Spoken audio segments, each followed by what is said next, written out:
कि आपकी शादी कब होगी, आपका जन्म हुआ है, किस उद्देश्य के लिए हुआ है, जिनके साथ आप रिलेशनशिप में हो उससे आपकी शादी होगी कि नहीं होगी।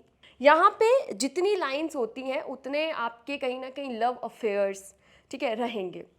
ठीक है, 1, 5 एंड 9 यदि आपकी डेट ऑफ बर्थ में है तो आप धरती पे बिजनेस करने के लिए आए हो। एक लड़के को लव मैरिज करनी है, उसके पेरेंट्स अग्री नहीं करते हैं और उसके विश दोष बनता है, वो क्या करेगा? तो यदि किसी भी फीमेल है, उनका यदि ये माउंटेन उठा हुआ है, मतलब उभरा हुआ है, मोटा सा है, फ्लफी है, एकदम ऐसे टच करने पे सॉफ्ट फील होता है, तो उनकी मैरिज लाइफ अच्छी होती है और उनके जो पार्टनर होते हैं वो कभी भी एक्स्ट्रा मैरिटल की तरफ नहीं जाते हैं। तो जय श्री राम सभी को। शर्मा जी की बैठक के एक नए एपिसोड में आप सभी लोगों का स्वागत है। भाई आज जो हमारे साथ में गेस्ट है ना, मैं ना हाथ की लकीरें देख के थोड़ा सा घबरा रहा हूँ। अब मैम को ना थोड़ा सा मतलब हाथ वाथ दिखाएंगे। मैम पामिस्ट है, मैम एस्ट्रोलॉजर है, मैम न्यूमोलॉजिस्ट है। मैम से मिलवाता हूँ। मैम प्रतीक्षा, मैम कैसे हो मैम? मैं बहुत अच्छी हूँ। सबसे पहले आपका शुक्रिया, आपकी टीम का शुक्रिया, उन्होंने मुझे इनवाइट किया इतने बड़े प्लेटफॉर्म पे। एंड सबको राम राम, बिकॉज अभी राम की ही लहर है। सो सबको राम राम और राम राम का नारा लगाते जाइए एंड पॉडकास्ट हमारा एंजॉय कीजिए। मैम जो अपनी नई ऑडियंस है उनको अपना ब्रीफली इंट्रोडक्शन दे दो। हमने तो दे दिया बट आप फिर भी अच्छे से बता दो। डेफिनेटली मैं दूंगी। मेरा नाम सबसे पहले प्रतीक्षा दाधीच है और मैं राजस्थान में जयपुर से बिलोंग करती हूँ। मैं न्यूमरोलॉजिस्ट भी हूँ, मैं पामिस्ट भी हूँ और मैं एस्ट्रोलॉजी से भी लोगों की प्रॉब्लम्स को सॉल्व करने की कोशिश करती हूँ। मेरा एक ही मोटिव है लाइफ में कि जो भी लोग एस्ट्रोलॉजी से डरते हैं मैं उनको एस्ट्रोलॉजी का दोस्त बना दूं। लाइक एस्ट्रोलॉजी से वो डरने की बजाय, जैसे आपने भी मुझे बोला कि मुझे डर लगता है एस्ट्रोलॉजर के पास जाने में, तो उसके बजाय लोग खुश होके जाएं कि चलो हम एस्ट्रोलॉजर से मिलने जा रहे हैं या उनसे हमारी प्रॉब्लम्स का सल्यूशन लेने जा रहे हैं। एक चीज़ बोलूँगी, मैं एस्ट्रोलॉजर हूँ बट मैं भगवान नहीं हूँ, ठीक है। सो एस्ट्रोलॉजर हमेशा आपको एक रास्ता दिखाएंगे, चलना आपको होगा और उन पे बिलीव कीजिए, अपने भगवान पे बिलीव कीजिए और खुद पे बिलीव कीजिए और बस उस रास्ते पे चल देना। मैं यहाँ से स्टार्ट कर रहा हूँ। मैंने ना कहीं देखा था, कहीं सुना था कि आपको ना सपने दिखाई देते हैं और वो चीज़ सच हो जाती है। डेजावू। हाँ वो डेजावू तो हमें हमारे लिए है, पर आपके लिए कुछ बताइए मैम, इसके बारे में बताइए। ये मैं बताती हूँ। मेरी एक स्पिरिचुअल जर्नी रही है और मैं ये बोल सकती हूँ कि कहीं ना कहीं मेरी इंट्यूशन पावर बहुत स्ट्रॉन्ग है और वो चीज़ बचपन से है। बचपन में वो चीज़ ड्रीम से आती थी और अभी वो चीज़ एक फीलिंग से आ जाती है। लाइक फॉर एन एग्जाम्पल, हम 23rd को शूट कर रहे हैं और मुझे इनविटेशन 2-3 दिन पहले ही आया था और मैंने उसके लिए हाँ भी भर दी बिकॉज मैंने ऑलरेडी 22 और 23 की लीव ले रखी थी विदाउट एनी रीज़न। मुझे नहीं पता था कि मुझे किसी का इनविटेशन आएगा या आई डोंट नो, बट मैंने बोला था अपनी टीम को कि नहीं यार 22 और 23 का मेरा कोई भी स्लॉट शेड्यूल मत करना क्योंकि मैं थोड़ा रेस्ट लेना चाहूँगी उस टाइम पीरियड पे।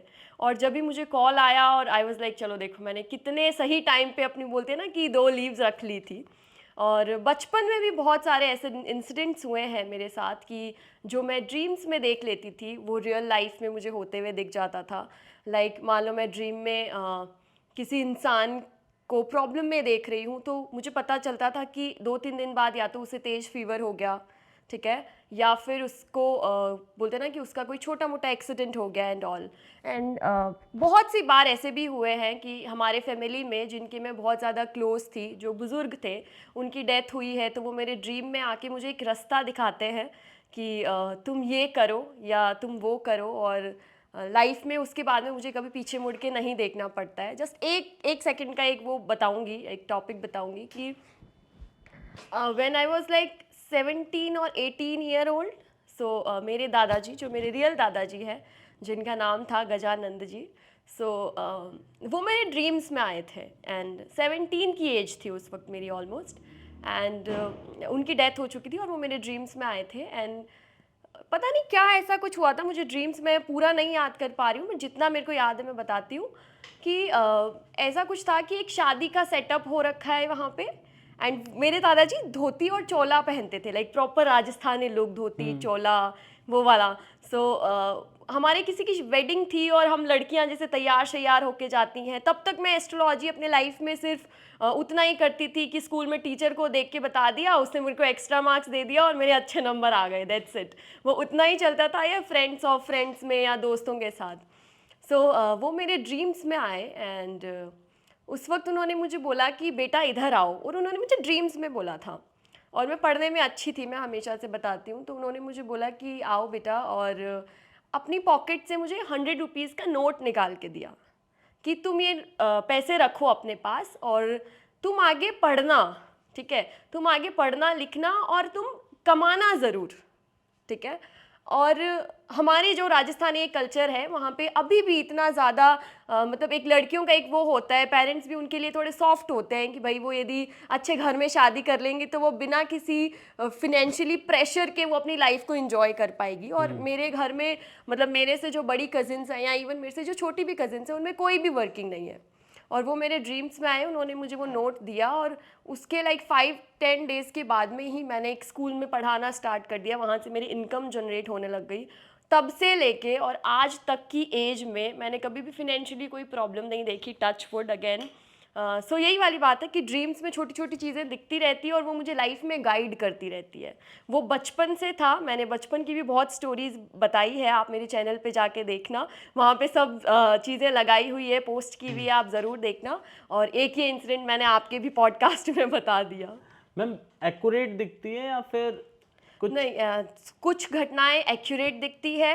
लाइक जैसे मैंने एक बार बोला था कि मेरे को दिखा था मेरे कज़िन को एक कुत्ते ने काटा और with in 3 to 4 days, 3 to 4 days भी हुए ही नहीं थे, सेकंड और थर्ड डे पे उसको, उसी कज़िन को, और वही situation like we are playing, हमारे घर के पीछे बहुत खुली जगह है, हमारे परदादा जी की जगह थी वो, हम लोग सब कजिन्स वहाँ पे खेलते थे और हम वहीं पे खेल रहे थे और उसी कज़िन को कुत्ता काटता है, जबकि वहाँ पे इतने डॉग्स थे, उससे पहले किसी को भी कुत्ते ने नहीं काटा बट उसी को काटा, ठीक है। मैं बहुत सी बार, मैंने एक बार अपनी फैमिली में मतलब 3-4 लोग कहीं पे जा रहे थे और मैंने अपनी मम्मी को बोला कि इनको मत जाने दो, दूर के रिलेटिव थे, तो वो गए और पता चलता है कि आगे किसान आंदोलन था और वो वापस आ गए मुड़ के, ठीक है। सो ऐसी ऐसी चीज़ें बहुत हुई है, मतलब कुछ इंट्यूशन से होती है, कुछ ड्रीम से होती है।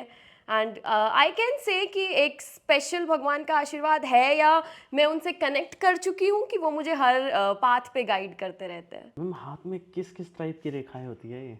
ये देखो, आप देखो हाथ में मैं कितनी मैं समझ लाइंस नहीं पा है। रहा है कि मैं तो आते ही बस सिर्फ यही हाथ ही देख रहा था जब से। नहीं नहीं, अभी हमारे बोलते हैं ना एस्ट्रोलॉजी की एक लहर है, सब लोग सीख रहे हैं। हाँ। क्लाइंट्स हमारे पास सामने से आके बोलते हैं कि मेरी लव लाइन पे ऐसे है, मेरी हार्ट लाइन पे ऐसे है। ज्यादातर आपके पास किस चीज के क्वेश्चन आते हैं? करियर के भी आते हैं, ज़्यादा career and love life I can say.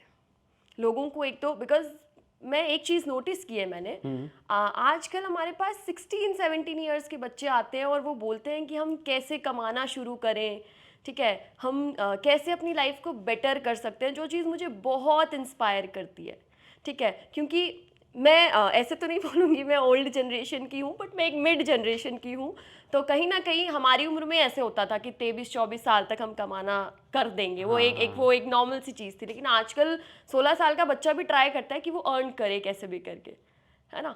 सो अभी हम पाम पे आते हैं। सो पाम में हम पाम से हर एक चीज़ देख सकते हैं कि आपकी शादी कब होगी, आपका जन्म हुआ है, किस उद्देश्य के लिए हुआ है, आप धरती पे किस उद्देश्य के लिए आए हो, आपकी शादी किससे होगी। हम ये भी बता सकते हैं कि जिनके साथ आप रिलेशनशिप में हो उससे आपकी शादी होगी कि नहीं होगी, ठीक है। आपका लव रिलेशनशिप, मैरिज लाइफ कैसी रहेगी, हर एक चीज़ पाम से प्रिडिक्ट करना बहुत ईजी होता है, आना चाहिए बस।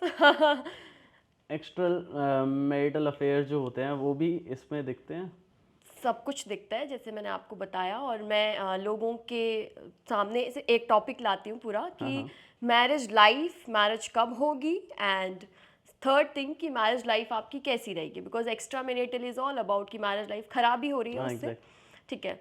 सो ये होती है हमारी बुध पर्वत, इसे हम हमारा मर्क्यूरी माउंटेन बोलते हैं, लिटिल फिंगर के जो नीचे का पार्ट होता है। और आप देखोगे कि आपकी जो हार्ट लाइन है, अभी आप ध्यान से देखिए, हमारी ये जो होती है वो हार्ट लाइन होती है, हृदय रेखा जिसको हम बोलते हैं, ठीक है। और ये हमारी जो है लिटिल फिंगर, जो सबसे छोटी उंगली होती है, उसके बीच का ये जो पार्ट है, आप देखिए आपके यहाँ पे छोटी छोटी छोटी छोटी लाइंस बनी है।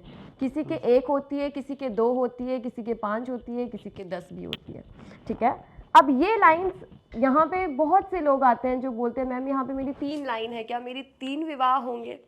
नहीं, ऐसा नहीं होता है। यहाँ पे जितनी लाइंस होती हैं उतने आपके कहीं ना कहीं लव अफेयर्स, ठीक है, रहेंगे। यहाँ पे हम ऐसे कैसे डिसाइड करें कि हमारी जो मैरिज लाइफ है वो कैसी रहेगी, या फिर हमारी जो मैरिज होगी वो कौन से एज में होगी, उसके बारे में भी मैं आपको बताती हूँ कि ये जो लाइंस होती है, आप यहाँ पे सब लाइंस को देखिए और ये फाइंड आउट कीजिए कि यहाँ की जो लाइंस में सबसे बड़ी लाइन कौन सी है। जैसे मेरी ये लाइन बड़ी है, ठीक है, कौन सी सबसे बड़ी लाइन है? अब जो सबसे बड़ी लाइन है वो आपकी मैरिज लाइन होगी। उसके आगे और उसके पीछे जितनी भी आपकी लाइंस बचती हैं वो आपकी जो एक बोलते हैं ना लव एट फर्स्ट साइट बोल सकते हो, रिलेशनशिप बोल सकते हो, बैड फेज बोल सकते हो, गुड रिलेशनशिप बोल सकते हो, वो सारी लाइंस होती है। अब बात आती है कि मैरिज लाइन देख ली कि भाई हाँ जी चलो ये मैरिज है, लेकिन मैरिज किस समय में हो सकती है, ठीक है। हमारी मैरिज अर्ली मैरिज होगी, मिड में होगी या लेट होगी, वो भी हम इस चीज़ से दिखा सकते हैं। ये हमारा, मैंने जैसे बोला, बुध पर्वत होता है और ये हमारी हार्ट लाइन के बीच में। अब आप ये फाइंड आउट कीजिए कि आपकी जो सबसे बड़ी लाइन है वो आपकी लिटिल फिंगर की ये जो बाउंड्री है उसके कितनी नज़दीक है, ठीक है। आपकी यदि ये सबसे जो बड़ी लाइन है वो बुध पर्वत के जितनी नज़दीक होगी, आपकी जो शादी है वो उतनी ही जल्दी होगी। अच्छा, ठीक है। अब बात करते हैं, जैसे मान लो मेरी इस लाइन से पहले एक लाइन है, ठीक है, और ये मेरी जो लाइन है वो आप खुद भी देखोगे तो मेरे हार्ट लाइन के ज्यादा करीब है। मतलब मेरे जो विवाह के योग हैं वो थोड़े लेट के बनते हैं, ठीक है। हार्ट लाइन के जितने करीब होगी, मतलब मान लो हार्ट लाइन के एकदम सटकी हुई है, एकदम टच में है, तो मतलब उनकी 29, 30, 33 की एज में शादी होगी। यदि दोनों के बीच में है तो आप मान सकते हो 25, 26 की एज में होगी, और दोनों से ऊपर है तो आप मान सकते हो 22, 23 साल की उम्र में होगी, ठीक है। अब आपने जैसे मुझे पूछा कि हम अच्छी मैरिज लाइफ और बुरी मैरिज लाइफ को कैसे प्रेडिक्ट कर सकते हैं। ये सबसे बड़ी लाइन है। अब सबको क्लियर हो गया कि ये हमारी मैरिज लाइन है, सबने फाइंड आउट कर लिया कि मेरी ये मैरिज लाइन है, आपने भी कर लिया, मैंने देख लिया। तो ये जो सबसे बड़ी लाइन है, आप इस पे फाइंड आउट कीजिए कि इसको कोई लाइन काट तो नहीं रही है कहीं, ठीक है। इसको यदि कोई लाइन काटती है, क्रॉसेस होते हैं, तो उस इंसान की मैरिज लाइफ थोड़ी सी प्रॉब्लमेटिक होती है। यदि उसको ज़्यादा लाइनें काट रही है तो पूरी मैरिज लाइफ में कहीं ना कहीं प्रॉब्लम्स होती है। एक आधी लाइन काट रही है तो जो मैरिज लाइफ की इनिशियल डेज होते हैं वो टफ होते हैं, ठीक है। अभी जैसे आपने मुझे बताया कि एक्स्ट्रा मैरिटल्स की तरफ हम कैसे देख सकते हैं, तो जो बुध पर्वत होता है हमारे हाथ के, इस पर्वत को हम बुध पर्वत बोलते हैं और इसको हम गुरु पर्वत बोलते हैं। तो यदि किसी भी फीमेल है, उनका यदि ये माउंटेन उठा हुआ है, मतलब उभरा हुआ है, मोटा सा है, फ्लफी है, एकदम ऐसे टच करने पे सॉफ्ट फील होता है, तो उनकी मैरिज लाइफ अच्छी होती है और उनके जो पार्टनर होते हैं वो कभी भी एक्स्ट्रा मैरिटल की तरफ नहीं जाते हैं। अच्छा, ठीक है। मतलब मान लो मेरी ये लाइन है, मेरी ये लाइन पर्वत उठा हुआ है, इस पे कोई भी प्रकार की लाइंस, क्रॉस, कट या ऐसा नहीं है कि यहाँ पे कोई लाइनों का जाला बना हुआ है, ठीक है। तो कहीं ना कहीं जो पार्टनर होंगे वो कभी भी चीट नहीं करेंगे। अभी हम ये फाइंड आउट, क्योंकि चीट करने को तो गर्ल्स भी चीट कर सकती है, करेक्ट। सो मेल्स के साथ हम कोई भी वो नहीं करेंगे कि उनके साथ वो बोलते हैं ना कि भेदभाव किया जाए, नहीं, वो नहीं करते हैं। सो ये हमारा वीनस माउंटेन होता है, ठीक है।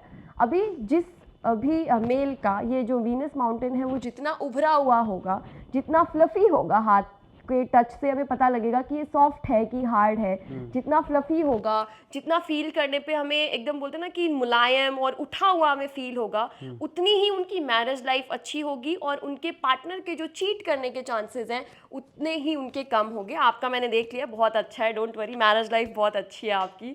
वही देख रहा था आपने। जी जी जी।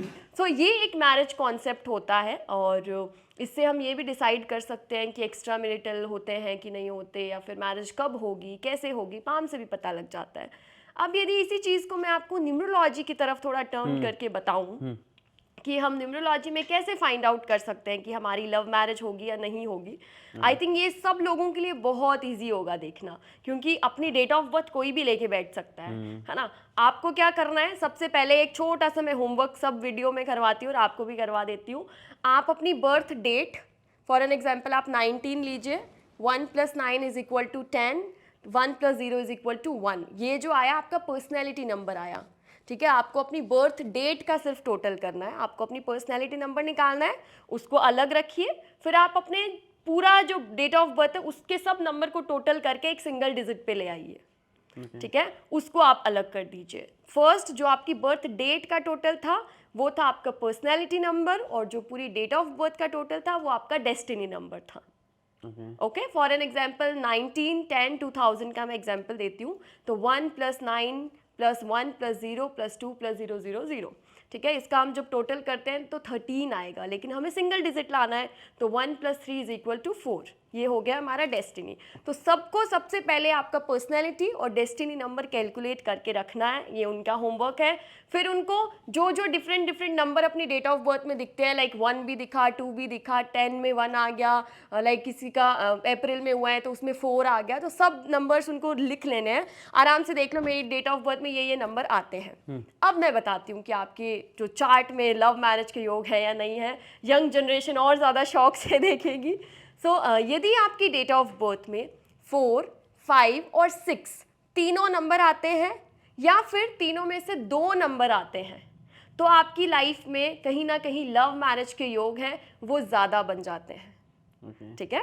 मतलब आप अपना पर्सनैलिटी, डेस्टिनी और जो बाकी के नंबर्स हैं उनको देख लीजिए। उसमें यदि 4 भी है, 5 भी है, 6 भी है, या फिर दोनों में से सिर्फ 1, 2 भी है, मतलब दोनों में से सिर्फ 2 होने ज़रूरी है, ज़्यादा कम से कम 2 भी है, तो भी आपकी लव मैरिज के योग ज़्यादा से ज़्यादा हो जाते हैं। एक चीज़ और बताऊंगी कि इसमें भी हम कैसे कैलकुलेट कर सकते हैं कि जो मैरिज लाइफ है वो कैसे बेटर रहेगी या नहीं रहेगी। आप अपनी डेट ऑफ बर्थ में ये होमवर्क कर लिया कि ये जो नंबर्स थे वो हमने लिख लिया। अब आप ये फाइंड कीजिए कि आपका जो बर्थ चार्ट है, मतलब जो आपने जो नंबर्स लिखे हैं उसमें 7 2 टाइम्स तो नहीं आता है। यदि आपके 7 चार्ट में 2 बार आता है तो कहीं ना कहीं आपकी आफ्टर मैरिज जो लाइफ है वो थोड़ी सी खराब रहेगी, या फिर थोड़े से आपके जो सेपरेशन के चांसेस होंगे वो ज़्यादा होंगे। जी, सो आप फाइंड आउट कीजिए अब और कमेंट में बताइए सब लोग कि लव मैरिज है कि अरेंज मैरिज है। और यदि किसी के रिलेशनशिप में हो और उनके नंबर्स नहीं आते हैं तो भी कोई बात नहीं। हमारे जो ऋषि मुनि थे या फिर हमारे जो वो बोलते हैं ना हमसे जो बड़े थे, वो बहुत सारी रेमेडीज़ लिख के गए हैं। वो रेमेडीज़ करने से हम उन सब चीज़ों को हमारे लाइफ में ला भी सकते हैं। तो अपने आप को वो टेंशन में मत ले आना कि कहीं ना कहीं अरे मेरे नंबर नहीं है मतलब अब तो गर्लफ्रेंड से ब्रेकअप करना पड़ेगा, ऐसा कुछ नहीं होगा। उस चीज़ के लिए कंसर्न कर लेना, ठीक है। नहीं भी करेंगे तो भगवान से प्रे कर लेना, वो देने वाले वही हैं, करेक्ट। आज तो या तो घर टूटेंगे या घर जुड़ेंगे। नहीं, हम हमेशा घर जोड़ते हैं, जोड़ने का काम है, सो जोड़ के ही रहेंगे। मैम मैंने ना कहीं रील में देखा था, ये जो हमारी लाइफ लाइन होती है ये बीच में से अगर कट होती है तो उसकी क्या लाइफ एज जो होती है मतलब वो कम हो जाती है या क्या है? ये इसको क्लियर करो एक बार। ये मैंने देखा है, इवन मुझसे भी बहुत लोग पूछते हैं और कई लोग तो पैनिक भी होके आते हैं कि हमारी तो लाइफ लाइन इधर ही खत्म हो गई। अब क्या हम इतने ही जिएंगे, या फिर मतलब बोलते हैं ना कंपेयर करते हैं, तेरी तो इधर तक आई है मेरी तो इतनी खत्म हो गई।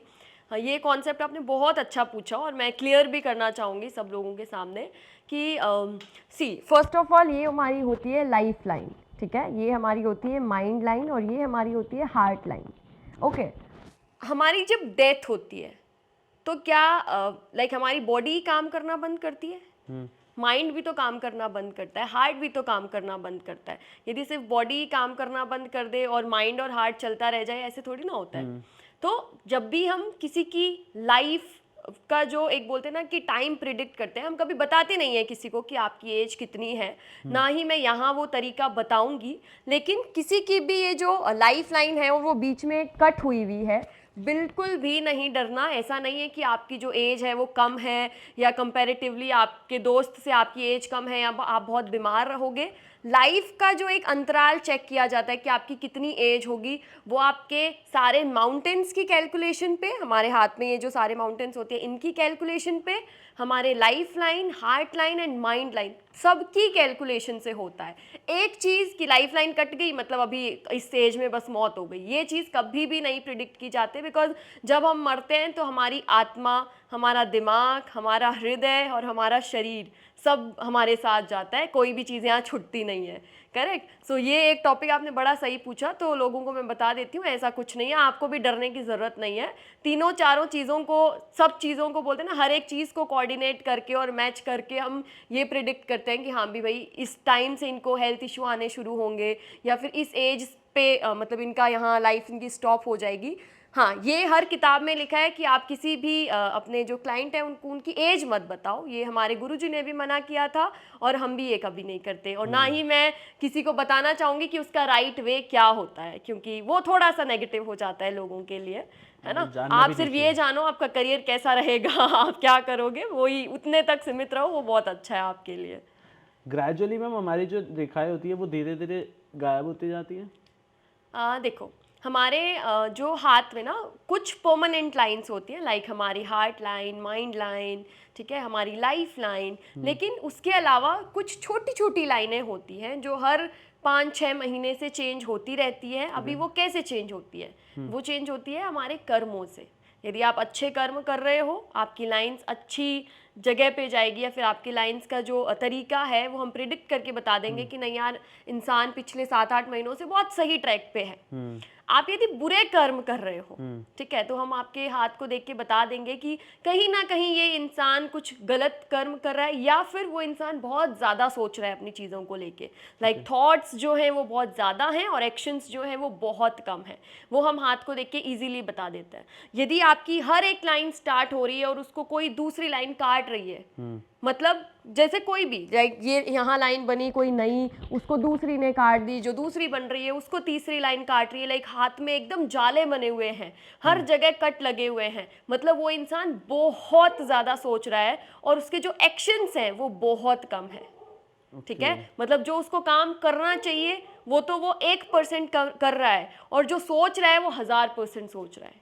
ठीक है, और जिसके हाथ में, लाइक एक एग्जांपल देती हूँ जिसको हम एक राजयोग के नाम से भी जानते हैं, एक चीज़ मैं बता देती हूँ कि हमारी लाइफ लाइन ये जो मैंने बताया, उससे यदि ऊपर की तरफ, लाइक छोटी छोटी लाइनें यदि ऊपर की तरफ बनती है, ठीक है, मतलब नीचे की तरफ नहीं, ऊपर की तरफ, इसी से ब्रांचेस निकलती हैं ऊपर की तरफ, ऊपर माउंटेन्स की तरफ, तो मतलब इंसान की लाइफ में आने वाले 5-6 मंथ्स में कुछ मेजर चेंज आने वाला है।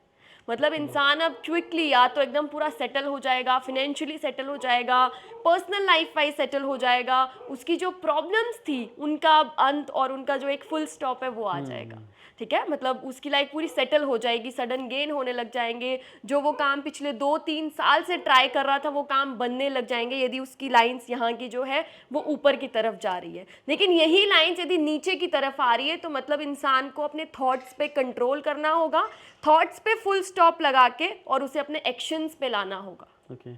ठीक है जी, मतलब यदि आपकी लाइन है जो यहाँ से ब्रांचेस निकल के नीचे की तरफ आ रही है, मतलब अब सोचना बंद करो, जो सोचा है उसे एग्जीक्यूट करना शुरू कर दो, वरना ओवर थिंकिंग से पूरे हाथ में जाले बन जाएंगे और आप सोचते रह जाओगे, दुनिया आगे निकल जाएगी। करेक्ट। और यदि ऊपर की तरफ लाइनें जा रही है, मतलब कि भाई आप सही चल रहे हो, अब 2-4-5 महीने की बात है और कुछ ना कुछ भगवान जी ऐसा कर देंगे, बालाजी कुछ ऐसा घोटा घुमा देंगे कि लाइफ पूरी सेटल हो जाएगी। इसमें मनी की लाइन कौन सी होती है, कौन सी रेखा होती है? बहुत सी लाइंस होती है मनी की, लाइक फॉर एन एग्जांपल ये हमारा मर्क्यूरी माउंटेन है, यदि ये बहुत उभरा हुआ होता है, ठीक है, तो इंसान पैसों से पैसा बनाता है। फॉर एन एग्जांपल मेरी सैलरी मान लो 10,000 है, तो व्हाट विल आई डू, यदि मेरा ये माउंटेन अच्छा है तो 10,000 आए, 5,000 खर्च किए, 5,000 को कहीं और इन्वेस्ट कर दिया। यदि किसी भी इंसान का ये जो माउंटेन है वो उभरा हुआ है, यहाँ पे किसी भी प्रकार का क्रॉस नहीं है, तो या तो वो इंसान अपनी कम्युनिकेशन से कमाएगा, आप अपने चेक कर लेना आपका उभरा हुआ मिलेगा, ठीक है, या तो वो इंसान अपनी कम्युनिकेशन से कमाएगा, या फिर वो बहुत ज़्यादा चीज़ों में इन्वेस्ट करेगा, लाइक उसकी जो कमाई है उसका वो कुछ % खर्च करके जो पैसा बचा हुआ है उसको ऐसी जगह इन्वेस्ट करेगा कि आने वाले 10-15 साल के बाद में हम तो कमाते रह जाएंगे और वो अपने इन्वेस्टमेंट से बैठ के मौज खाएगा। समझ गए? और बहुत सारी लाइन होती है, लाइक यदि आपके हाथ में बॉक्सेस बनते हैं, ट्राइंगल्स बनते हैं, मतलब ऐसे इंसान हैं वो फिनेंशियली थोड़े अच्छे होते हैं। यदि बॉक्सेस ट्राइंगल्स बन रहे हैं, लाइक फॉर एन एग्जांपल ये ट्राइंगल बना, यहाँ पे कोई बॉक्स बना और वो क्रॉस से या किसी भी लाइन से वो कट हो रहे हैं, मतलब वो कमाएगा और वो खर्च कर देगा, ठीक है। और यदि बॉक्सेस ट्राइंगल्स बन नहीं रहे हैं और सिर्फ कट्स बन रहे हैं, तो अगेन बोलूँगी कि थॉट्स पे फुल स्टॉप लगाएं और एक्शंस पे स्टार्ट कर दें अप्लाई करना, बिकॉज फिर एक्शन की बहुत ज़्यादा ज़रूरत है।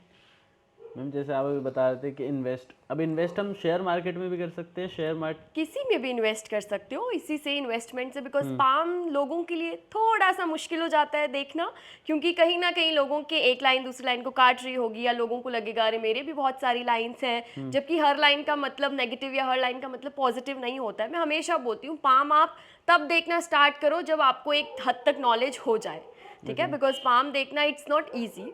अभी मैं डेट ऑफ बर्थ से बताती हूँ कि आप स्टॉक मार्केट में इन्वेस्ट कर सकते हो या फिर नहीं। अच्छा, ठीक है, स्टॉक मार्केट चाहे वो प्रॉपर्टी हो, चाहे वो लाइक बोलते हैं ना कि फिनेंस रिलेटेड कोई भी काम हो, पैसे ब्याज पे देना हो, या फिर किसी भी चीज़ में ऐसी जगह इन्वेस्ट करना कि वो पैसा आपको पैसों से पैसा बना के देने लग जाए।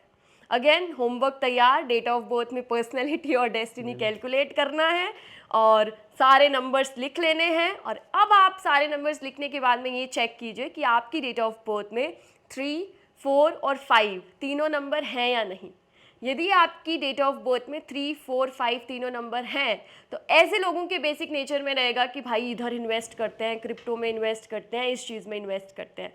यदि नहीं है नेचर में, तो ये नेचर में लाना शुरू कर दो, बिकॉज वो जहाँ इन्वेस्ट करेंगे, लाइक वो मिट्टी पे इन्वेस्ट करेंगे तो वो मिट्टी सोना बनने लग जाएगी।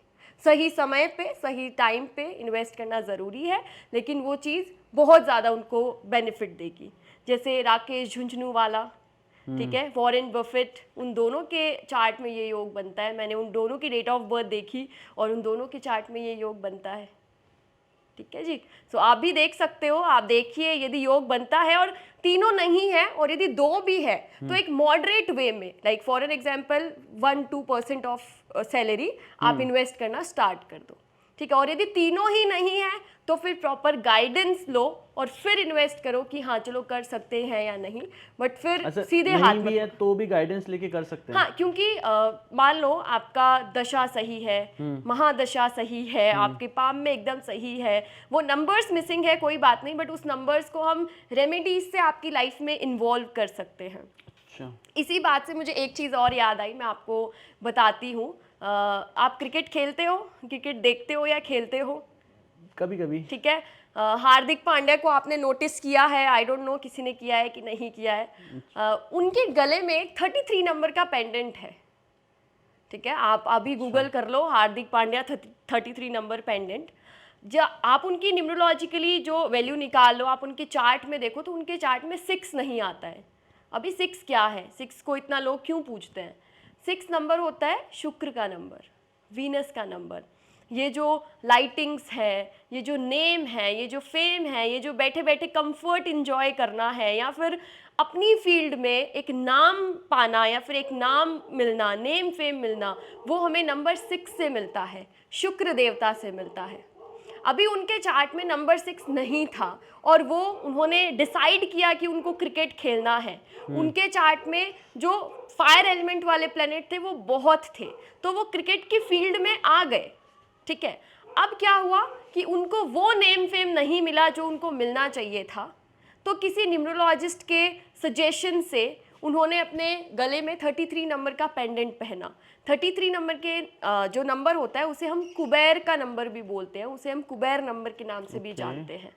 तो उन्होंने अपनी लाइफ में through pendant, through remedies 6 number add कर लिया, शुक्र का नंबर ऐड कर लिया। अभी मैं हार्दिक पांड्या किसी बच्चे के सामने भी बोलूँगी तो वो भी बोलेगा हाँ भाई मैं तो जानता हूँ उसे, करेक्ट। सो उनको उस चीज़ ने नेम फेम दिला दिया। तो आपकी डेट ऑफ बर्थ में, जैसे मैंने बोला, लव मैरिज के नंबर नहीं है और आपको लव मैरिज करनी है, यदि आपको इन्वेस्ट करना है, इन्वेस्टमेंट के नंबर नहीं है, तो इट्स नॉट इम्पॉर्टेंट कि अब आप पैदा तो दोबारा नहीं हो सकते, और हमारे भी हाथ में नहीं है कि हम उस इंसान को दोबारा पैदा कर दें, लेकिन हमारे हाथ में रेमिडीज़ देना है। वरुण धवन ने भी अपनी नेक पे 24 नंबर का टैटू बनवा रखा है, यदि आपने नोटिस किया है तो अभी गूगल करके देखना, आप देखोगे तो आपको पता फोटो जरूर लगा लगेगा। दूंगा यहाँ पे अगर होगा। हाँ, नहीं पक्का है, मैंने पूरी रिसर्च कर रखी है। तो उन्होंने भी अपने, उनका जबकि जो बर्थ डेट है वो 24 है, लेकिन यदि आपको किसी भी चीज़ में एक्सेस चाहिए, लाइक एक होता है ना, मान लो मैं एक मॉडरेट अमाउंट कमा रही हूँ, तो हर इंसान को चाहिए ना अब नेम फेम ज़्यादा मिले, अब पैसा ज़्यादा मिले, तो उसी के लिए उन्होंने यहाँ पे 24 नंबर का टैटू करवाया कि उनकी लाइफ में जो नेम फेम, मनी जो है, कंफर्ट जो है, वो और ज़्यादा आने लग जाए। जिनके चार्ट में 6 जो नंबर होता है वो नहीं होता है, स्पेशली मेल के चार्ट में, आदमियों के चार्ट में, तो कहीं ना कहीं उनकी मैरिज लाइफ थोड़ी सी डिस्टर्ब रहती है। ठीक है, सो बाकी मैं यही बोलूँगी कि हर चीज़ की यदि आप प्रॉपर गाइडेंस ले लेते हो, जैसे मैंने आपको बताया कि जो मैं मानती हूँ, मैं कभी किसी को नहीं बोलती कि ये आपकी किस्मत में नहीं लिखा है, बिकॉज मैं अपनी लाइफ को भी ऐसे ही लेती हूँ। मेरे को हर चीज़ करने का शौक़ है, चाहे वो डांस हो, चाहे वो शूटिंग हो, चाहे वो कंसल्टेशन हो, मतलब मैं लोगों से बात करती हूँ तो मैं उस चीज़ को इंजॉय करती हूँ। ठीक है, मेरी भी लाइफ चार्ट में ऐसा तो है नहीं कि मैं पैदा हो गई तो भगवान ने मुझे कोई स्पेशल चार्ट दे के पैदा किया है, बट हाँ एक खूबी दे दी कि सोल्यूशन निकालना। और एस्ट्रोलॉजी कोई ऐसा नहीं है कि लाइक मेरे पास आया कि मैं ये कर सकता हूँ। बहुत से लोगों के चार्ट में इवन जॉब के नंबर्स होते हैं, स्टिल वो बिजनेस में बहुत अच्छा कर रहे होते हैं। ठीक है, बिकॉज वो कहीं ना कहीं अपनी रेमेडीज करते हैं, उन पे फोकस करते हैं, तो वो बोलते हैं ना अपनी लाइफ में उन चीज़ों को ले आते हैं। हम यदि भगवान से प्रे करेंगे ना कि ये चाहिए, आपको पता है कि चिप्स खाना बच्चों के लिए फ़ायदेमंद नहीं होता, बट वो यदि 50 बार आपको बोलेगा ना, आपका भी मन करेगा कि यार तू ले ले।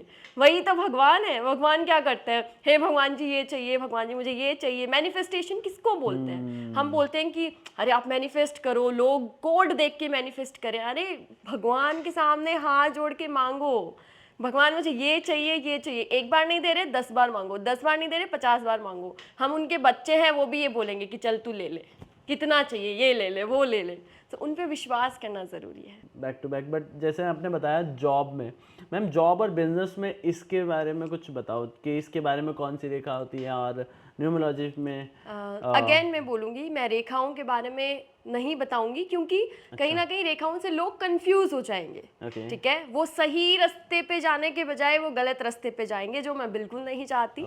आप अपनी डेट ऑफ बर्थ, होमवर्क तैयार है, डेट ऑफ बर्थ में देखिए, यदि आपकी डेट ऑफ बर्थ में 1 है, 5 है या फिर 9 है, मुकेश अंबानी की फैमिली में देखिए मोस्टली लोगों के पास या तो 1 है या फिर 5 है। ठीक है, 1, 5 एंड 9 यदि आपकी डेट ऑफ बर्थ में है तो आप धरती पर बिजनेस करने के लिए आए हो। यदि आपके पास ये तीनों नंबर हैं और आप फिर भी ऐसे ही बैठे हो, तो आपको जगने की ज़रूरत है, आपको बोलते ना उठने की ज़रूरत है, आपको आइडियाज़ फाइंड करने की ज़रूरत है। यदि आपके चार्ट में 2 है, 4 है या फिर 6 है, तो कहीं ना कहीं आप क्रिएटिव फील्ड में जा सकते हो, like dancing, acting, like podcast करना एंड ऑल। ठीक है, आप ये काम कर सकते हो, like freelancing like cash flow आ रहा है, पर डे की इनकम मिल रही है, उन लोगों के लिए ये नंबर फ़ायदेमंद है।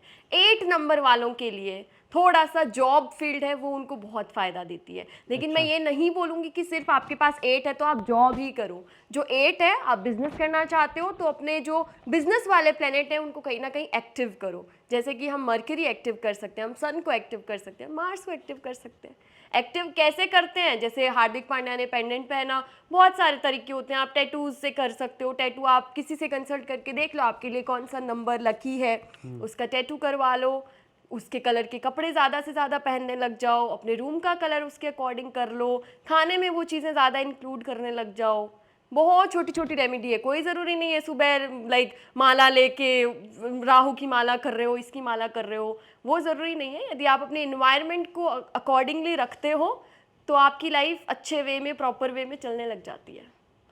मैं मुझे लगता है बहुत सारे बंदे हैं ना इस पॉडकास्ट के माध्यम से बहुत सारी चीज़ें सीख चुके हैं। मैं आपसे जानना चाहता हूँ कि आपके ऐसे क्लाइंट एक्सपीरियंस, या आपने कहीं देखा हो कि ऐसे क्लाइंट एक्सपीरियंस जो आपको लगे हो कि यार ये क्या कर रहा है, ये क्यों ऐसा बता रहा है, मतलब कुछ ऐसा हुआ है कुछ इसके बारे में बताओगे? तो इसकी स्टोरीज में बताने बैठूंगी तो बहुत लंबा पॉडकास्ट कोई चले एक। जाएगा, बट एक बताती हूँ। हाँ। कि मेरे एक क्लाइंट थे, 5-7 दिन पहले की बात है, इसलिए मुझे ये टॉपिक जस्ट क्लिक कर गया। और वो मेरे पास आए एंड हमारी पूरी कंसल्टेंसी हुई, हम लोग ने अच्छे से बात करी, जो भी हमें बोलना था मैंने बताना था उन्होंने बताया। और फिर उन्होंने मुझे एक चीज़ बोली कि मैम मेरे को ना एक और किसी एस्ट्रोलॉजर ने बोला कि आप हर हफ्ते ब्रह्मा जी के मंदिर जाके उनको एक फूल चढ़ा के आओ।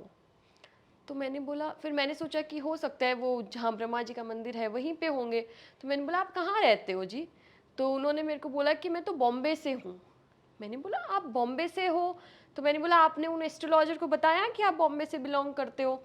तो बोला कि हाँ ये तो मतलब मैं तो उनके पास ऑफलाइन गया था। तो मैंने बोला फिर भी उन्होंने आपको बोला कि आप ब्रह्मा जी के मंदिर जाइए और आप मतलब उनको फूल चढ़ा के आइए, और वो भी हर गुरुवार के दिन, ठीक है? तो उन्होंने बोला हाँ जी मेरे को ऐसे बोला।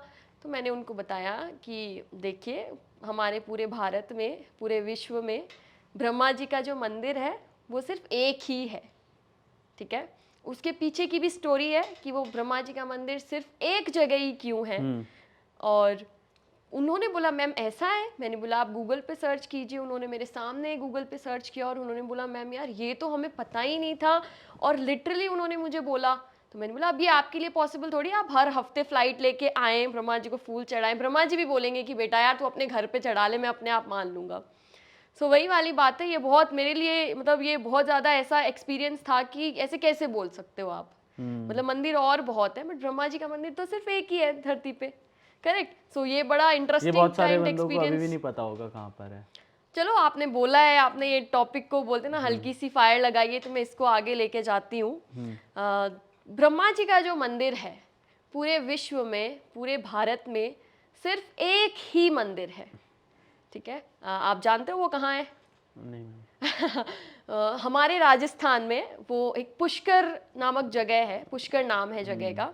वहाँ पे ब्रह्मा जी का मंदिर है। आप बालाजी के मंदिर देख लीजिए, सरस्वती माता या फिर कोई भी भगवान, वहाँ पे हर जगह उनके मंदिर मिलते हैं, सैकड़ों मंदिर होंगे, लेकिन ब्रह्मा जी का सिर्फ एक ही मंदिर है। अब टाइम है हमारे पास तो मैं थोड़ा सा उसके बारे में बताती हूँ कि वो एक ही मंदिर क्यों है और वो एक ही मंदिर क्यों रह गया, ठीक है? सो बहुत पुरानी बात है, मतलब 500,000 या जब भी ब्रह्मा जी थे, सृष्टि बन रही थी उस वक्त की बात है कि जो ब्रह्मा जी थे वो अपना मतलब काम काज में लगे हुए थे और वज्रासन नामक एक राक्षस पैदा हुआ उस वक्त, और उसने धरती पे तबाही करना स्टार्ट कर दिया। वो लोगों के साथ गलत व्यवहार करने लग गया, लोगों को बिना वजह मारने लग गया, और ब्रह्मा जी के पास, ब्रह्मा जी से सब प्रे करते थे कि ऐसा क्यों हो रहा है, लाइक शिकायतें तो भगवान के ही पास लेके आएंगे। और ब्रह्मा जी को एक दिन बहुत ज़्यादा क्रोध आया और उन्होंने क्या किया, उसका वध करने का सोचा, उसकी हत्या करने की सोची, ठीक है? और ब्रह्मा जी ने वो कर दिया अपने हाथ से, ठीक है? जब वो उसकी हत्या कर रहे थे, उसका वध कर रहे थे, उस दौरान उनके शरीर से 3 कमल के फूल गिरे। जहां जहां वो कमल के फूल गिरे थे, पुष्प गिरे थे, वहां वहां झीलें बन गई 3। इसी इंसिडेंट के बाद में, इसी कहानी से उस जगह का नाम पुष्कर बना, मतलब जो पुष्प से बना हुआ है इसलिए उसका नाम पड़ा पुष्कर, ठीक है? अब वहीं पे मंदिर क्यों रह गया? तो उन्होंने उसकी हत्या तो कर दी, उसका वध तो कर दिया, अब वो सेल्फ गिल्ट में चले गए। ब्रह्मा जी ने सोचा कि यार मैंने ये तो गलत काम कर दिया, मैं इसको किसी और तरीके से समझा सकता था, या हम सब लोग मीटिंग लाइक सब भगवान मीटिंग लगा के कुछ और सोल्यूशन भी निकाल सकते थे। सो उन्होंने एक चीज़ सोची, जो कार्तिक मास की पूर्णिमा के दिन उन्होंने सोचा कि आज मैं हवन करता हूँ, ठीक है? ये अपना जो पाश्चाताप मिटाने के लिए और धरती पे सुख शांति बनी रहे उसलिए मैं एक हवन करता हूँ। वो पुष्कर में ही हवन करने बैठे। हवन से पहले उन्होंने सब देवी देवताओं को निमंत्रण दिया कि आप आइए। उन्होंने अपनी पत्नी, जिनका नाम था माता सावित्री, ठीक है, माता सावित्री को भी बोला कि, अपनी पत्नी को बोला कि आप भी आना, क्योंकि हिंदुत्व की एक और खूबसूरत बात बताती हूँ, हमारे यहाँ पे कोई भी पूजा पाठ तीर्थ बिना पत्नी के, बिना धर्म पत्नी के कभी भी संपन्न नहीं होता, ठीक है? कोई भी आप पूजा कर रहे हो, आप कोई भी तरह की पाठ कर रहे हो, आप किसी भी तीर्थ स्थल में जा रहे हो और आप अपनी धर्म पत्नी को लिए बिना जाते हो तो उसका आपको कोई फल नहीं मिलता। ये चीज़ सेम फीमेल्स पे भी अप्लाई होती है कि उनको भी कभी भी अपने पति के बिना कोई भी तीर्थ स्थल नहीं करना चाहिए। यदि वो करके आते भी हैं या कोई पूजा करते भी है तो उसका फल उन्हें नहीं मिलता है, यदि वो मैरिड हैं और वो नहीं लेके जाती हैं तो। ठीक है, हाँ, ये बड़ी, वो बोलते हैं ना, हिंदुत्व में बड़ी इंटरेस्टिंग बात है। मैं वापस टॉपिक पे आती हूँ। तो उन्होंने सबको इनविटेशन दिया कि आप आइए, मैं यहाँ पे यज्ञ करूँगा, यहाँ पे पूजा करूँगा और धरती की सुख शांति के लिए।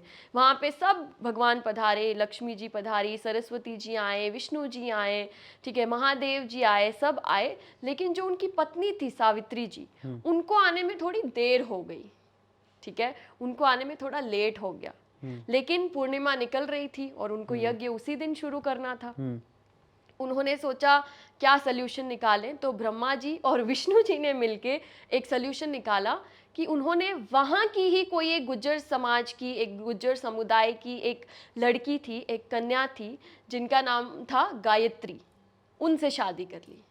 ठीक है, और वो शादी करके उस यज्ञ में बैठ गए और यज्ञ शुरू कर दिया। सब भगवान थे और वहाँ से सावित्री माता थे, वो निकल पड़े थे और एक्साइटेड थे बहुत ज़्यादा कि मैं यज्ञ में बैठूंगी। हर एक फीमेल को एक्साइटमेंट होती है।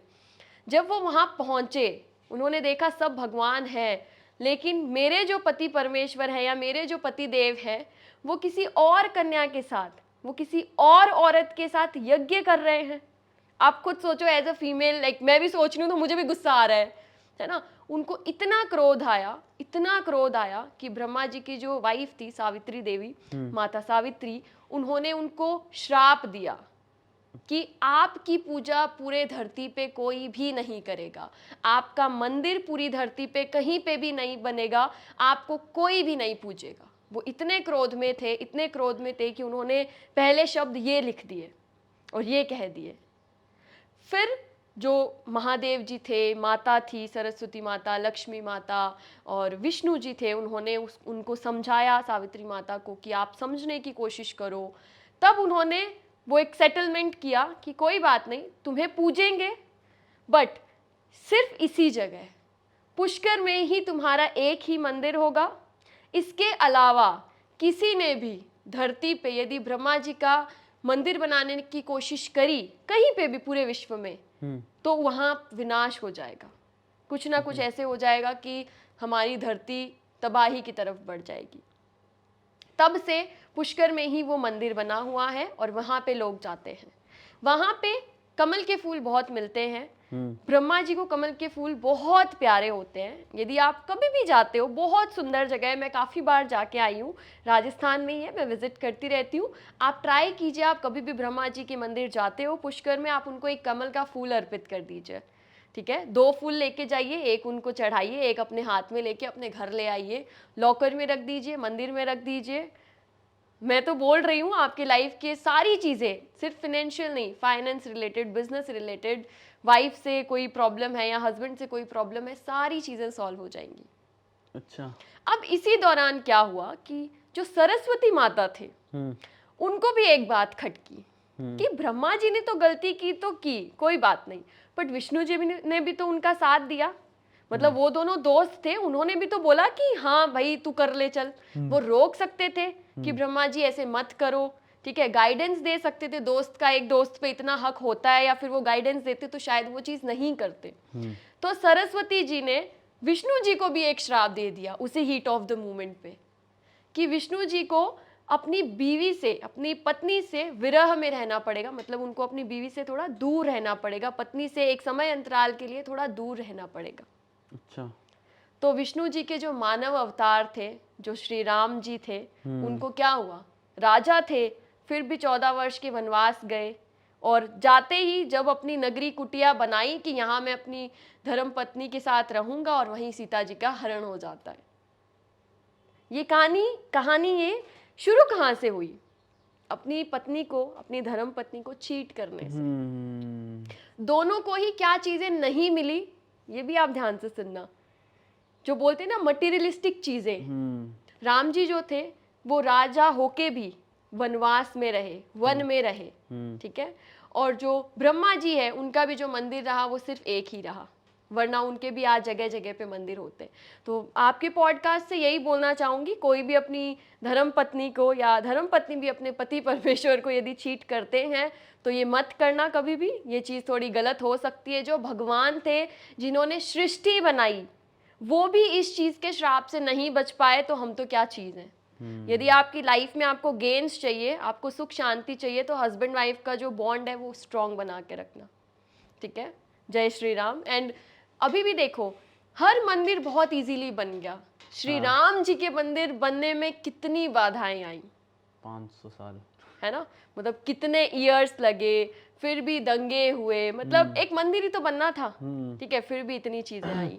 तो राम जी मतलब जो विष्णु जी की एक एडवाइस थी, ब्रह्मा जी का एक जल्दीबाजी में एक जो डिसीजन लेना था वो उन पे इतना भारी पड़ गया। राम जी के बारे में मुझे 4 पंक्तियां कहने का मन है, आप कहोगे तो मैं कहूँगी। बोल दो मैम। जी। लंबा था वनवास राम का, लेकिन ये विश्वास राम का, सच की तप की जय होती है, धैर्य तप मन ही मोती है।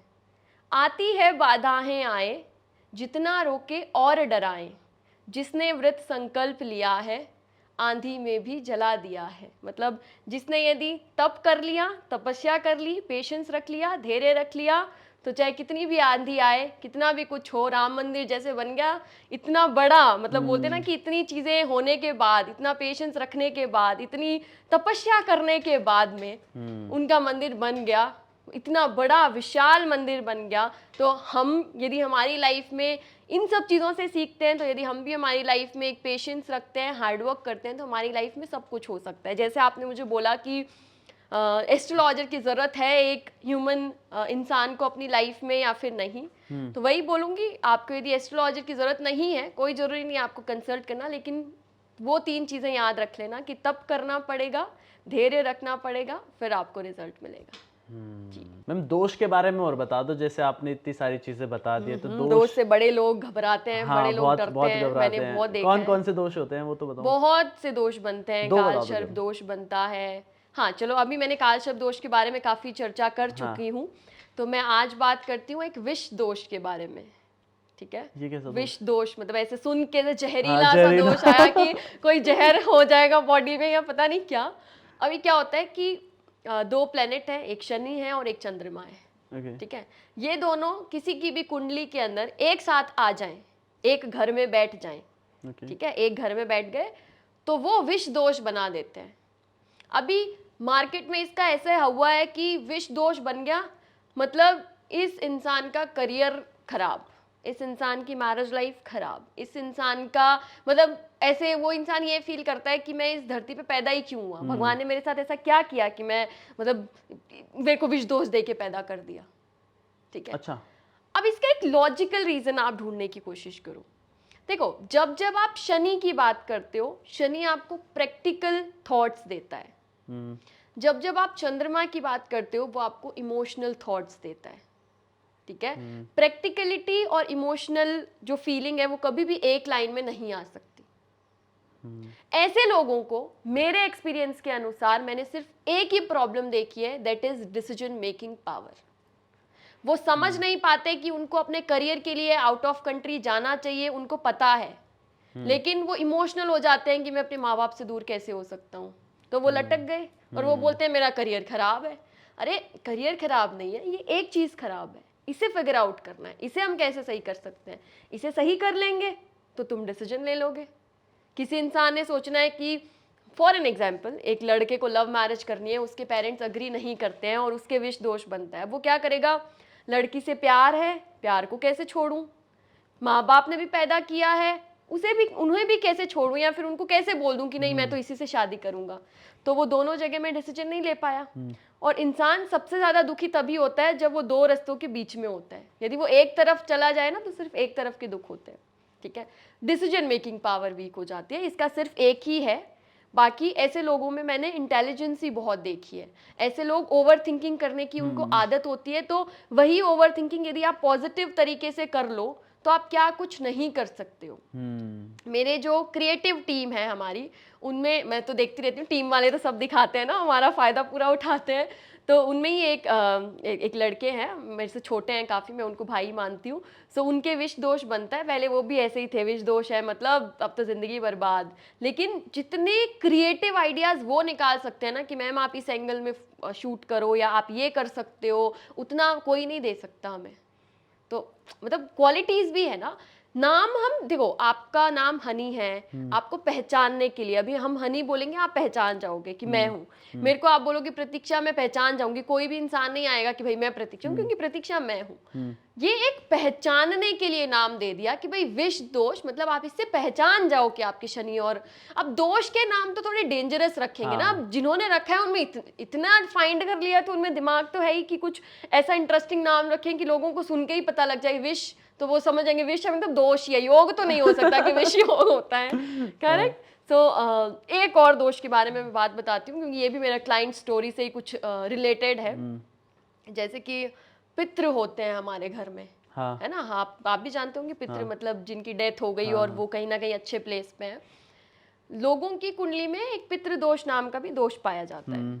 ठीक है। अब वो क्या सोचते हैं कि पितृदोष पहले होता क्या है मैं वो बताती हूँ, कि जब भी आपकी कुंडली में सूर्य के साथ में शनि आ जाता है तो आपकी कुंडली में पितृदोष बन जाता है। ओके। ठीक है। अब क्या होता है कि पितृदोष मतलब जो पितृ हैं वो हमारे लिए लाइफ में कुछ ना कुछ डंडा कर रहे हैं, वो हमारे लाइफ में कुछ ना कुछ खराब करने आए हैं। जबकि हम ये नहीं सोचते हैं वो पितृ हमारे हैं, वो हमारा अच्छा सोचेंगे, वो हमारा कभी बुरा नहीं सोच सकते हैं। ठीक है। अब इसका नाम पितृदोष क्यों रखा? पितृ को हम पिता के नाम से देखते हैं। ठीक है। यदि आपको थोड़ी सी स्टोरी पता है तो शनि और जो सूर्य है उनका जो रिलेशन है वो बाप और बेटे का रिलेशन है, बाप और बेटे का, लेकिन खट्टा मीठा रिलेशन। मतलब सूर्य और शनि की कभी बनती नहीं थी। अच्छा। है वो बाप बेटे, लेकिन वो कभी बनती नहीं थी उनकी। इसलिए जब भी ये योग किसी की कुंडली में बनता है तो उनके फादर्स के साथ उनकी प्रॉब्लम्स होती हैं। समटाइम्स वो अपनी फादर को लेके बहुत ज़्यादा परेशान होते हैं, थोड़ा सा उनकी हेल्थ को लेके कंसर्न उनका होता है। समटाइम्स ये देखा गया है कि उनकी फादर के साथ थॉट नहीं मिलते, तो कुछ टाइम ऐसे भी देखा गया है कि एक अर्ली एज में उनके फादर की डेथ हो जाती है। ठीक है। इसमें से कुछ सारी चीज़ें हो सकती है, लेकिन वो हम प्रॉपर जब डिसाइड करते हैं किसी की जातक की कुंडली का 9th हाउस 10th हाउस देख के, उसके सूर्य की डिग्री देख के, शनि की डिग्री देख के वो देखते हैं। लेकिन होता ये है, पितृ को पिता के नाम से जाना गया है। पितृ दोष, पितृ क्या होते हैं? हमारे ही बड़े बुजुर्ग हैं, हमारे दादा परदादा हमारा कभी बुरा नहीं चाहेंगे। हम ये चीज़, हाँ वो ऐसे हो सकता है कि हमने कुछ गलती कर दी तो हमें एक इंसिडेंट ऐसा करके दिखा दे कि भाई तू मुझे भूल क्यों रहा है, मैं भी तो हूँ, है ना। वो तो हमारे फादर भी करते हैं। मान लो मैं उनको फोन नहीं करूंगी तो वो भी चिल्ला देंगे कि अरे यार तू तो फोन ही नहीं करती, है ना। तो वो अब वही चीज नाम देने के लिए कि भाई चलो शनि और सूर्य बाप बेटे का रिश्ता है, कोई बात नहीं, इनको पितृदोष दे दो, ताकि लोग समझ जाएंगे कि ये वाला कॉम्बिनेशन है। कोई लोग ऐसे भी होते हैं जो मेडिटेशन की तरफ, योग की तरफ, ध्यान की तरफ वो इतने बढ़ गए, इतने बढ़ जाते हैं कि उनके हाथ में होता है कि वो अपने प्लैनेट्स को कैसे रूल करें। आप मेडिटेशन करना स्टार्ट कर दो, ऐसा नहीं मेडिटेशन के एक आधे साल में नहीं मिलेगा, या जब आप 10-15 साल तक लगातार मेडिटेशन करते हो, उसके भी बहुत सारे रूल्स होते हैं। ब्रह्मचारी आपको फॉलो करना पड़ता है, आपको बहुत ज़्यादा लोगों से मिलना बंद करना पड़ता है, और आप फिर एक मेडिटेशन के लेवल पे पहुंच जाते हो जब आपका कंट्रोल, आपके बॉडी में जो 7 चक्रा है उनका कंट्रोल आपके हाथ में होता है। फिर आप अपनी लाइफ के जो इवेंट्स हैं उनको भी डिसाइड कर सकते हो कि मेरा जो कल है वो ऐसा होगा। लाइक जो हमारे बड़े लोग मतलब बोलते हैं ना, बुजुर्ग लोग करते थे, या जो भगवान ने किया, लाइक बालाजी ने राम जी की तपस्या करी है, जिन जो तपस्या करते थे, ये एक तपस्या होती है। तप मतलब मेडिटेशन, वो ध्यान लगाते थे। यदि आप ध्यान लगाते हो, आप मेडिटेशन करते हो, तो आपका कंट्रोल आपके हाथ में होता है, फिर आप कभी भी नहीं भूलते हो। मतलब मिनिमम 10 साल डिपेंड करता है पर्सन टू पर्सन। मान लो कोई इंसान छोटी उम्र से शुरू कर देता है, लाइक वो भी तो डिपेंड करता है ना कि आपके अंदर नेगेटिविटी कितनी है। मान लो आप 40 साल तक आ गए तो कहीं ना कहीं आपके अंदर ग्रजेस हैं, आपके अंदर नेगेटिविटी है, तो आप लोग पहले तो आपको 1-2 साल तो वो नेगेटिविटी रिमूव करने में लग जाएगा। ठीक है। मैं किसी को भी ये रेमेडीज में ऐसे नहीं बोलती हूँ कि आप मेडिटेशन शुरू कर दो, बिकॉज मुझे पता है कि वो ध्यान लगाने बैठेगा, मैं बोलूँगी 5 मिनट मेडिटेशन करो, वो सोचेगा मुझे सोचना नहीं है और वो ज़्यादा सोचेगा, हाँ है ना। हाँ, ऐसा तो ही होता है। इसका एक पीक लेवल होता है, मेडिटेशन करना इज़ नॉट ईजी। मैं भी इस जर्नी पे अभी उतरी हूँ, तो मैं इसके बारे में इतना ही बताऊंगी। बट हाँ, यदि आप मेडिटेशन करना स्टार्ट करते हो, एक स्पिरिचुअलिटी और मेडिटेशन के बीच में अच्छा कॉम्बिनेशन बनाते हो, तो आगे जाके आपका एक टाइम ऐसा आ जाता है कि आप ये सोच सकते हो कि कल मेरे साथ ये होगा, और वो चीज़ हो जाती है। मतलब आपकी एनर्जीज वो करा देती है, ये भी पॉसिबल होता है। बट हम बच्चों का खेल नहीं है, मैं भी अभी इस जर्नी पे उतरी हूँ, जैसे जैसे सीखते जाऊंगी ये सुन आपके के भी नहीं साथ लग रहा और मैम। शुरू करती जाऊंगी। मैम बहुत सारी चीज़ें बता दी, और मैं तो चाह ही नहीं रहा एक्चुअली मैं बताऊं कि ये पॉडकास्ट यहाँ पे ख़त्म करूं, बट मैं चाहता हूं कि इस वाले पोर्शन को, इस वाले पॉडकास्ट को हम यहीं पे ख़त्म करते हैं। एंड आपको कैसा लगा मेरे साथ में बैठ के, शर्मा जी की बैठक में बैठ के, और मेरी एनर्जी कैसी लगी आपको ये बताओ। मैंने आपको पहले ही बोला था, आप भी शर्मा और मैं भी शर्मा। आज तो प्रॉपर शर्मा जी की बैठक हो तो ये गई। प्रॉपर शर्मा जी की बैठक है। और डेफिनेटली जो स्टूडियो है आपका, मैं देख के इतनी चीज़ आपको बता देती हूँ कि यहाँ की वाइब्रेशंस बहुत अच्छी है, Okay. यहाँ की एनर्जीज बहुत अच्छी है। कई बार हम बैठते हैं, हम भूल जाते हैं कि हमें क्या बोलना है। आज मैं, मेरे अंदर से चीज़ें निकल रही थी और मुझे भी नहीं लगा कि मतलब हम लोगों ने इतनी बातें कर ली, और वो भी इतने जल्दी। ठीक है, बहुत अच्छा लगा आपसे बात करके, स्पेशली आपका जो तरीका था पूछने का, आपका जो बात करने का तरीका था, मुझे जो कंफर्टेबल करने का तरीका था, वो भी मुझे बहुत अच्छा लगा। आपकी टीम बहुत स्वीट है, वो भी बहुत अच्छे हैं। और बाकी लोग कमेंट में बताएंगे कि हमें दोबारा आना है या नहीं आना। बिल्कुल बिल्कुल, नीचे कमेंट में ज़रूर बताना, और कौन सा पार्ट आपको कैसा लगा, कौन सी चीज़ें आपने सीखी हैं, कौन सी चीज़ें नहीं, ये सब कमेंट में बताना। जरूर एंड जरूर। मैम को फॉलो कर लो, मेरे को फॉलो कर लो, सब्सक्राइब कर लो। एंड यहाँ तक देख लिया तो thank you so much. I hope guys आप सबको कुछ भी इन्फॉर्मेटिव लगा हो तो।